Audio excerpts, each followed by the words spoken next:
The bill probably has about 100 differences from the 2011 bill as it was introduced. The timberlands, of course, are significantly revised. There's been a reduction of about 12,000 acres on Kosciuszko Island from Sealaska selection. There's been a reduction of about 22,000 acres on North Prince of Wales to take out all of the Red Bay, Buster Creek, and Labrador Bay areas to basically meet the concerns of Point Baker and Port Protection, who was concerned about their effects on subsistence hunting. On Kosciuszko, one of the timber tracts, all the timber tracts south and to the west of Edna Bay have been removed, and tracts on the north end of the island has been reduced in size, partly to meet cost concerns and partly to deal with other concerns in the Mount Francis area.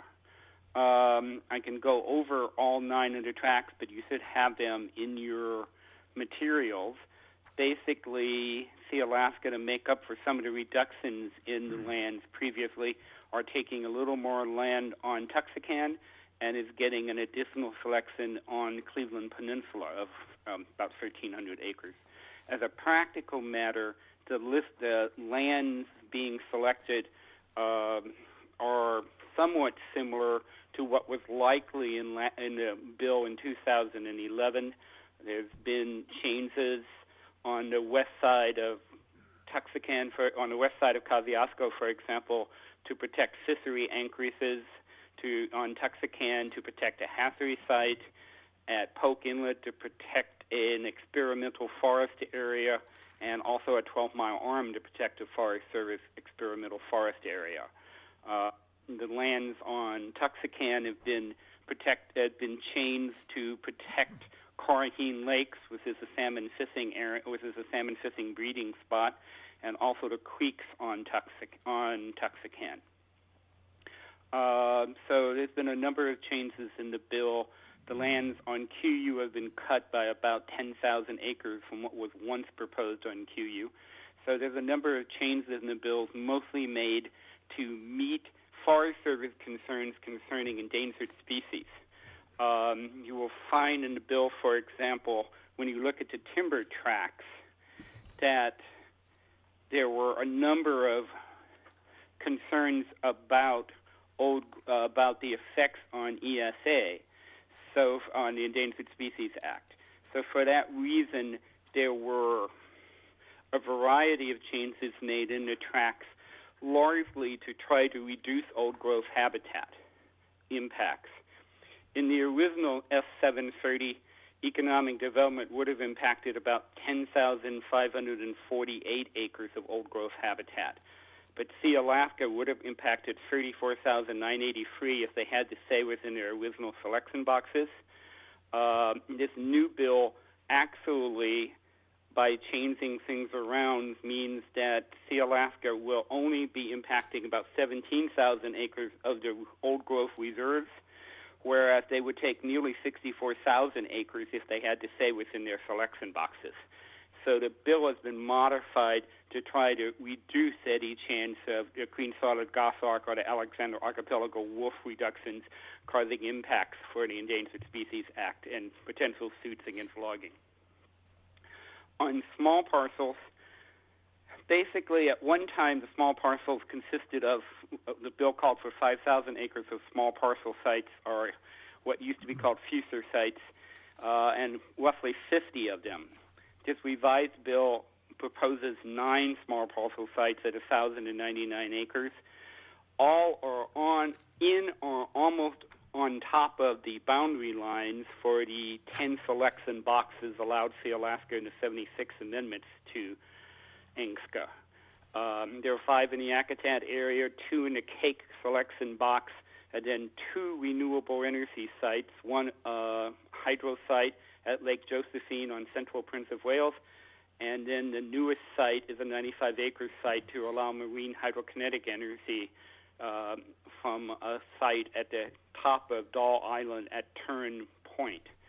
All of the sites that were considered controversial by the fishing industry or by the tourism industry from tour operators were removed from the small parcel selections in this bill. On cemetery sites, the previous bill proposed 206 cemetery sites. The Sea Alaska could select up to 3,600 acres. This bill reduces the maximum acreage the Sea Alaska can select to 490 acres, and they can only select in sites that were proposed by Sea Alaska in 1975 before the deadline for the regulations implementing the original ANCSCR was implemented, and only in sites that are not in parks or conservation system units.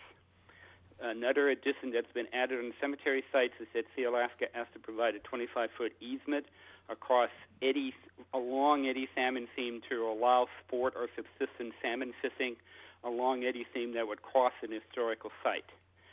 On general fisheries issues, the bill has been changed to where Sea Alaska, by a conservation easement, has to provide a 100-foot conservation easement for across the free main salmon seams, Old Tom Creek on Polk Inlet, Carheen and Texarkana Creeks on Texarkana Island, and then also on Kosciuszko Island. They have to basically provide a series of 100-foot buffers, the same as federal law would require when they take possession of the property. And that will be handled under the federal regulations that the Forest Service uses now for access to and management of seam buffers along that free legs of the system. The bill keeps all of the 17B and 14G easement provisions that's always been contained in ANCSCA. It also requires Sea Alaska to basically, when they receive roads, when Forest Service roads cross Sea Alaska's new selections, the Forest Service will retain ownership of those roads. Sea Alaska will be able to use them, but the Forest Service is no longer giving up the roads. The federal government will continue to keep them. Sea Alaska will have use privileges and will have to negotiate an agreement with the Forest Service for paying for maintenance work on any roads involved. The bill, in general, concerning trade and migration routes, also no longer allows Sea Alaska any kind of fee simple title to the free trade and migration routes that have been proposed in the bill up the Yakutat, and then the two from Camden Bay and the other one. And so all in all, those Sea Alaska will be able to roads will be renamed in native names, but they will not have any particularly special use of those, no exclusive easement, just a general use easement. The bill does create conservation habitat areas, about 152,000 acres of them, the same as in the 2011 bill. Some of the boundaries were slightly modified to address concerns of the timber industry as far as access near Whale Pass, for example. But most of the boundaries are the same, has been worked out in the 2011 bill.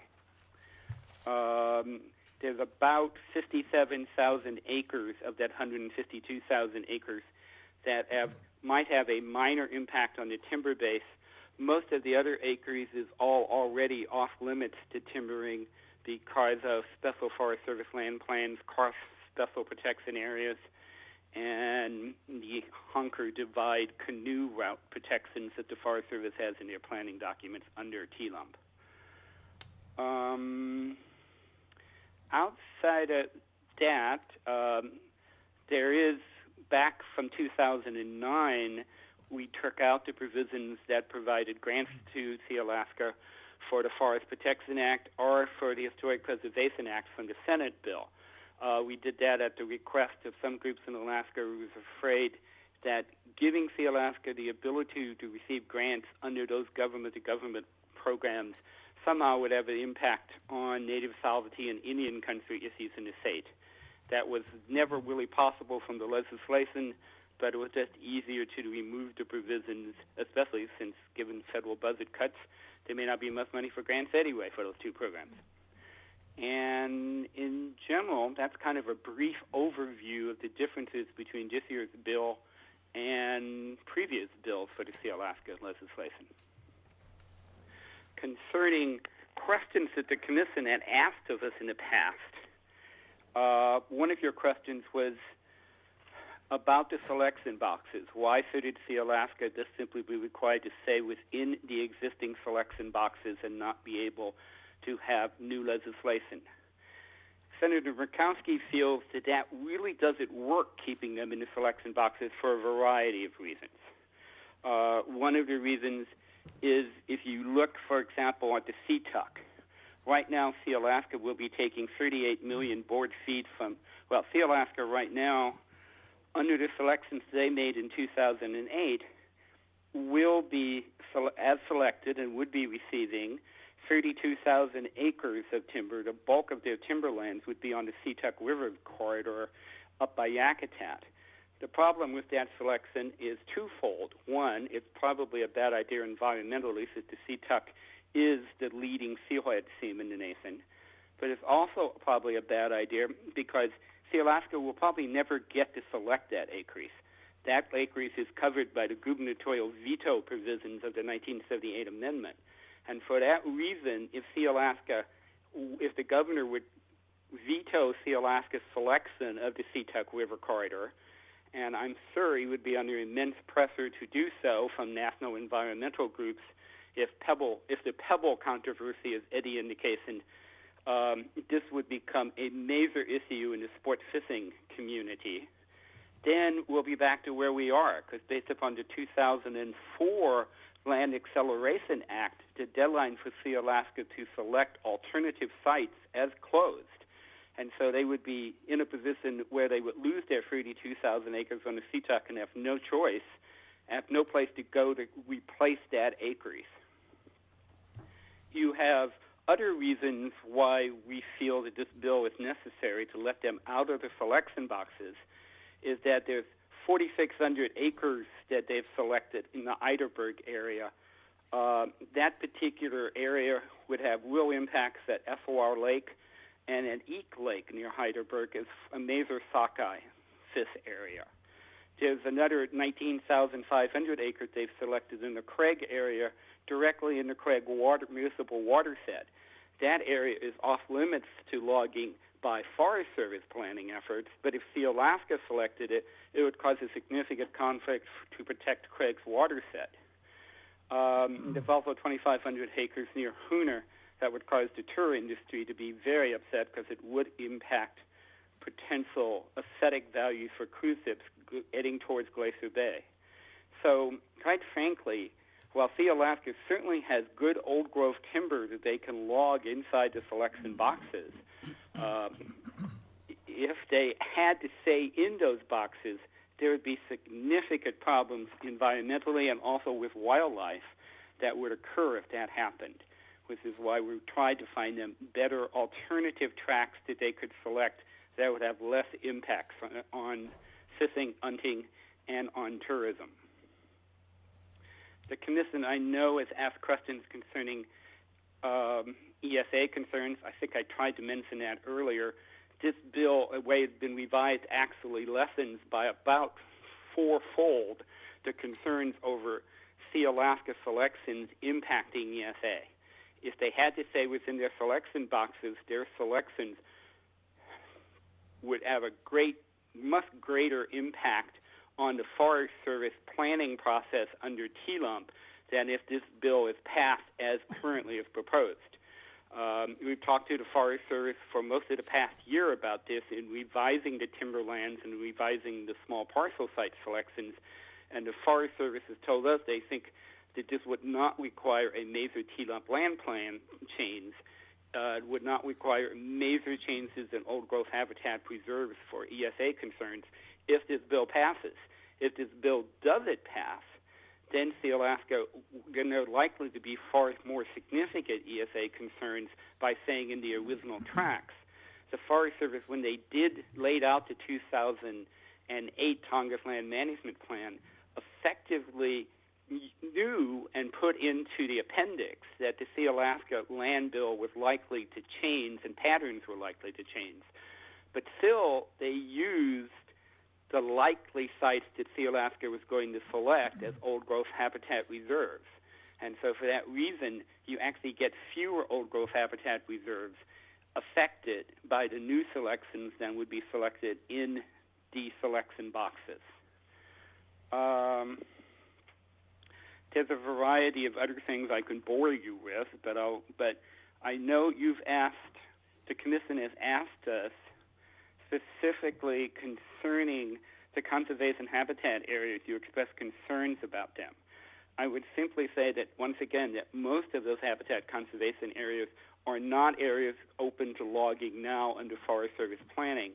So the timber industry is not really losing anything by their creation. The fishing industry is gaining something as far as the Sarkar Lakes and as far as Coosanene Creek and Loveless Creek, and also a couple of creeks in the Bay of Pillars selections. They were ranked number one priorities for Trout Unlimited and Audubon as far as fisheries protection in the Southeast. But most of the parcels are not going to have an impact on the timber base. And I can continue on, but I probably should just take your questions. Okay. I just before I ask for questions or comments from the commission, the timing, what is the next step, and just give us an idea in general. I know predicting that is impossible at some level, but what do you anticipate?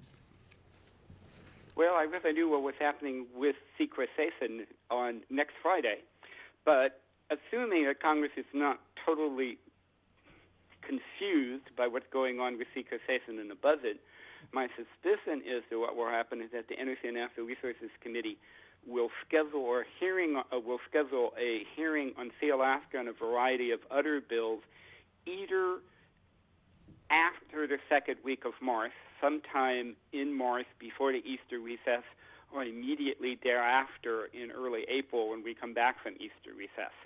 Obviously, Sealaska is a bill that, even though it's had a lot of hearings and it had 22 town meetings and it's had probably as many hearings actually as ANILCA had back in 1976 to 80, it needs another hearing in a new session of Congress. So we'll take a hearing, and if it moves in, and after the hearing we'll determine how quickly it might move to a business meeting and markup in the Senate. I would hope the bill would move relatively quickly with these changes, but nothing is quite resolved yet with the Forest Service on a couple of issues they still care about. And I think the commission is in the, looking and seeing and listening stage here, so that's why I asked, and we will be watching with you. Yes, if you have comments for us on the revised bill, please get them to us in March, if at all possible. This bill may not be moving anywhere until April, but Senator Murkowski's hope is to try to move this bill out of the Senate relatively early this year. Sealaska needs that so that they can continue commercial logging efforts, and the Southeast timber industry, more importantly, needs it so that Sealaska's share of the infrastructure that they support will not be at risk for the other mills, i.e. like Viking, and other mills that depend partly upon the infrastructure that Sealaska basically helps pay for. So we're going to try to move this bill as quickly as we can. So we'll love your comments as soon as you can make them. Yeah, for the commission, if you have any questions, go ahead. But Ron Wolf is also online with Sealaska if you have questions for him. Go ahead. Commissioner Arno. Yeah, this is Commissioner Arno. Thanks for coming online and explaining this to us, Chuck. Yeah, I've got just one question that we're up for right now, and that is, of the 60,000 acres of the harvestable timber, I guess both old and new growth, in the new bill, how much of that 60,000 acres is going to be taken from lands that are currently open to timber harvest under the T-lump?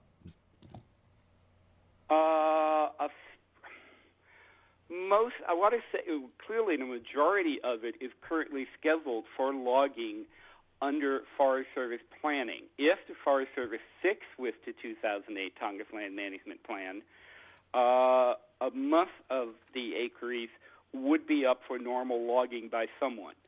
So I don't have an exact acreage number for you because it's slightly complicated for figuring out exactly what the Forest Service actually is planning on making available. But these tracts generally are basically all timber tracts in Forest Service planning. Now, obviously, Sealaska is taking a little less than 25,000 acres of second growth compared to being able to take all old growth, which is what they would have done if they had stayed with inside the selection boxes.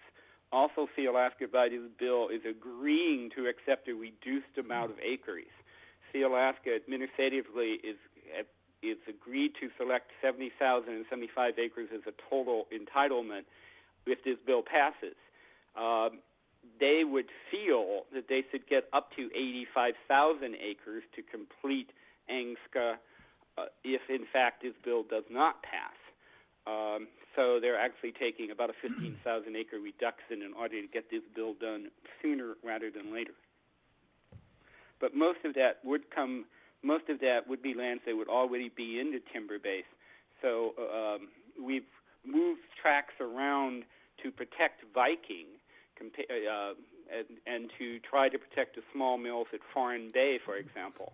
The smaller mills at Foreign Bay were concerned about tracts on North Prince of Wales that are clearly tracts that are very needed for the small mills, which is why those 22,000 acres were removed up on the north end of Prince of Wales. Okay, any other questions? Commissioner Somerville and then Director Liepart. Go ahead, Commissioner Somerville. Thank you, Mr. Chairman. Yeah, Chuck, I appreciate taking the time to answer some of the questions, which I do appreciate. Yeah, I haven't had much chance to look at the maps to compare the new bill with the old ones, and some of your descriptions I think would be beneficial. I have a couple of questions you can answer. We still received just here today 9 communities which lie in the middle of this. Let's call it a controversy for lack of another term, are still opposed to it even with the changes that have been made. Have you, how do you feel, or how do you feel you've responded to those small communities which seem to think that they're going to be adversely impacted? We've tried really hard to meet their concerns. Obviously, they still have philosophical problems with the bill.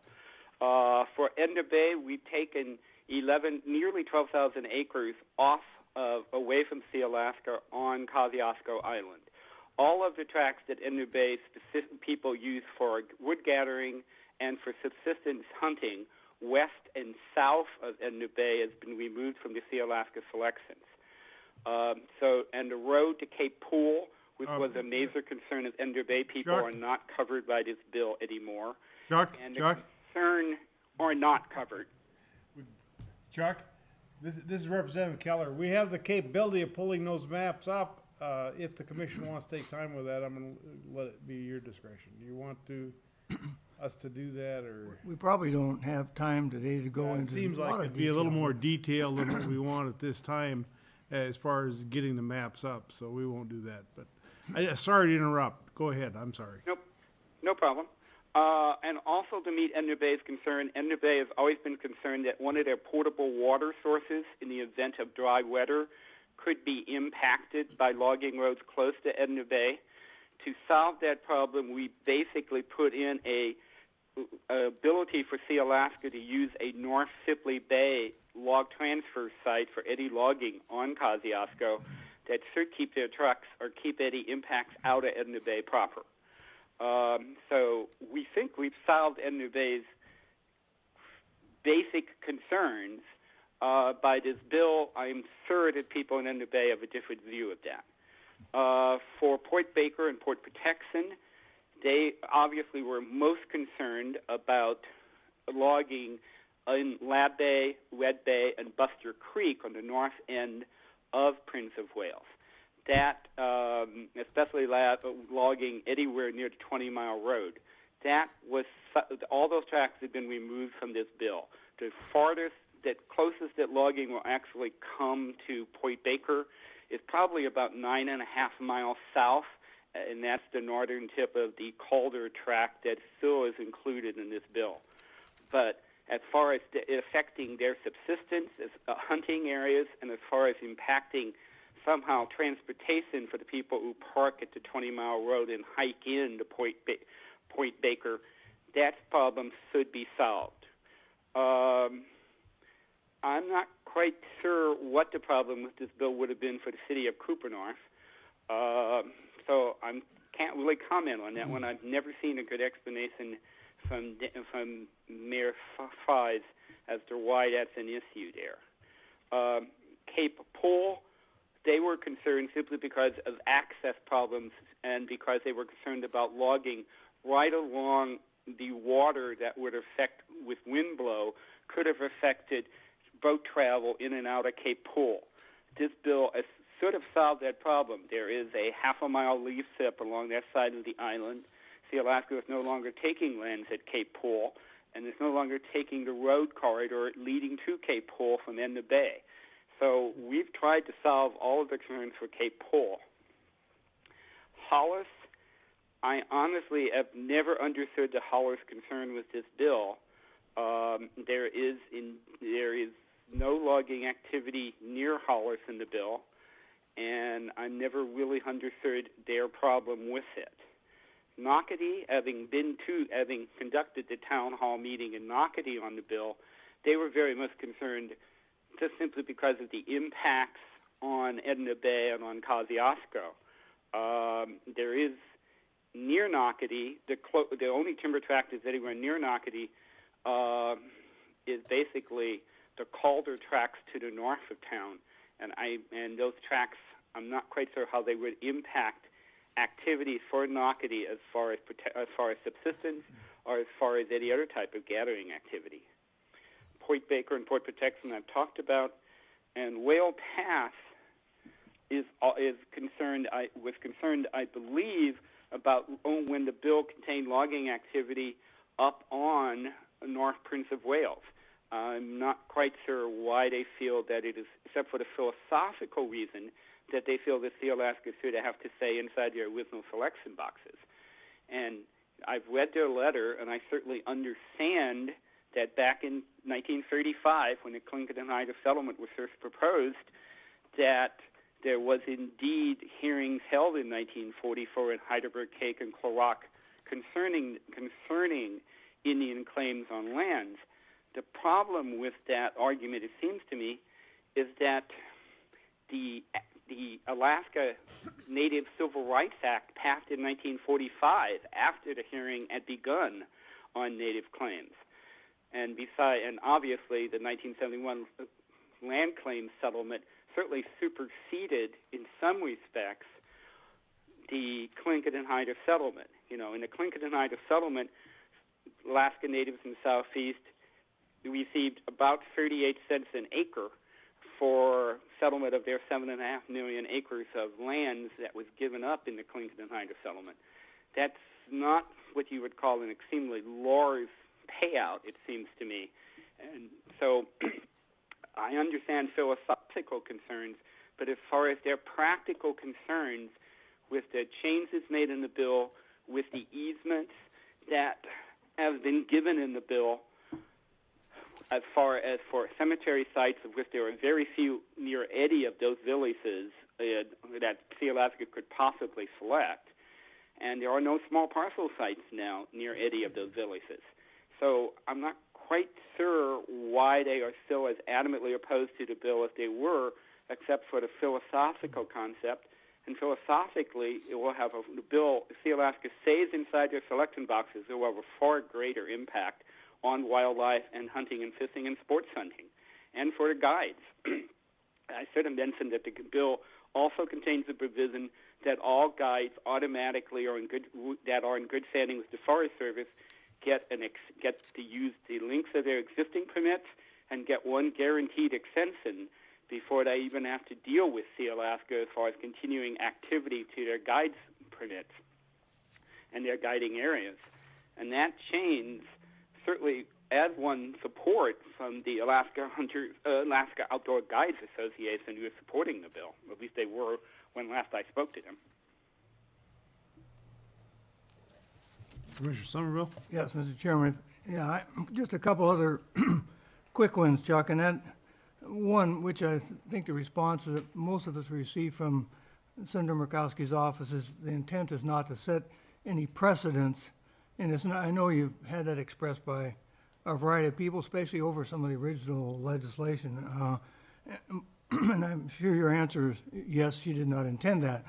But let me pose one thing for you, which is the testimony here is once the land is identified, selected, I should say, by Sea Alaska, becomes private land. Isn't that not correct? Yes, sir. And S-340, the hunting, fishing, recreation, there's a statement, let me just read it if you don't mind. Any land conveyed under subsection A that is located outside a withdrawal area designated under section 16A of the Alaska Native Claims Settlement Act, and it cites the act, shall remain open and available to subsistence uses, and as that term is defined in section 803 of the Alaska National Interest Lands Conservation Act, and non-commercial recreation, hunting and fishing, and other recreation uses by the public under applicable law. Unless I'm mistaken, other than allotments, that's the first time that I know of since the Native Claims Settlement Act passed that we've applied Section 803 of ANILCA to private lands in Alaska, state or private lands. Well, I believe you're correct, and we did that specifically to make sure that Sea Alaska could not close these lands. This will be the first time that a Native corporation has agreed on their selections under ANCSCA to allow complete public access to their lands. Now, later in the section, you will see that Sea Alaska will have the ability to close lands for 5 specific reasons listed in the bill: safety, public safety, education, protection of environmental resources, so they have the ability to make sure that people can't drive four-wheel vehicles through creek beds, for example. But in general, this will be the first time that 99% of the land Sea Alaska is receiving by this bill will have to be completely open for public sport, subsistence, and complete hunting and fishing activities. Now, for the lands where Sea Alaska does propose to close the land because of commercial logging activity, for example, there is a right built into this year's bill that the public can go to court and challenge that. They have an ability to legally challenge closures. But unlike every other corporation who can post their property, unlike would be the case if Sea Alaska is forced to select inside their selection boxes, this bill makes those lands totally open for public access and for public use, which is quite an amazing concession on the part of Sea Alaska to accept that provision. Before I leave that, though, I guess I'm not talking about the access provision. I'm talking about applying 803, which is not an access provision of Title 8 of ANILCA. It applies to subsistence uses as described by the federal government. As you're well aware, some tribal governments and corporations have attempted or looked at the possibility of having their land withdrawn by the Secretary to be held in trust, so that, in fact, they could apply things like ANILCA, Title 8, to those lands. And I don't blame them for doing that. My point is the state has opposed that in the past, and here we are for the first time applying Title 8 of ANILCA to state or private lands, and I'm saying that's unprecedented. Well, I see your concern. We can perhaps address that in the bill if the Commission feels strongly about it. But as a practical matter, the provision was put in to deal with access provisions and guarantee access. My last question, and then I'm done, Mr. Chairman. I know legal counsel Jolene has indicated, and as well as other, I think Congressman Young recently, and I know talking to Senator Murkowski, this has been expressed, is that once this bill is pushed through Congress, that the landless native bill here, which I think they've talked about from 200,000 to 300,000 acres, would be next on the agenda. How does the general public grapple with trying to mesh these massive changes here to land uses here in southeastern and things like the communities dealing with T-lump, which they have for 40-some years, and trying to set up a system that they could live by with all this Forest Service land around them and private land. I think it throws an ingredient into this that makes it difficult for the average person like myself or others to grapple with the impacts on not only the small communities but the general public.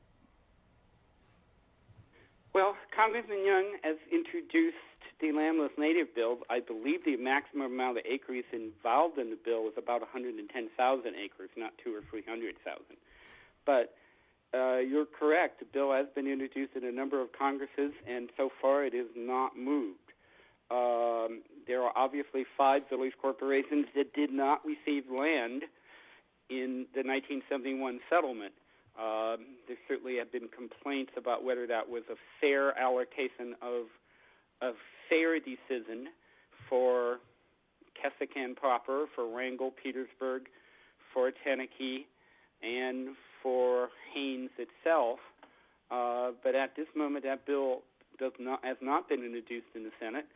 And quite frankly, I'm not sure if it is possible to find the lands that will be acceptable to and doable in Congress to make a land settlement work for the 5 villages.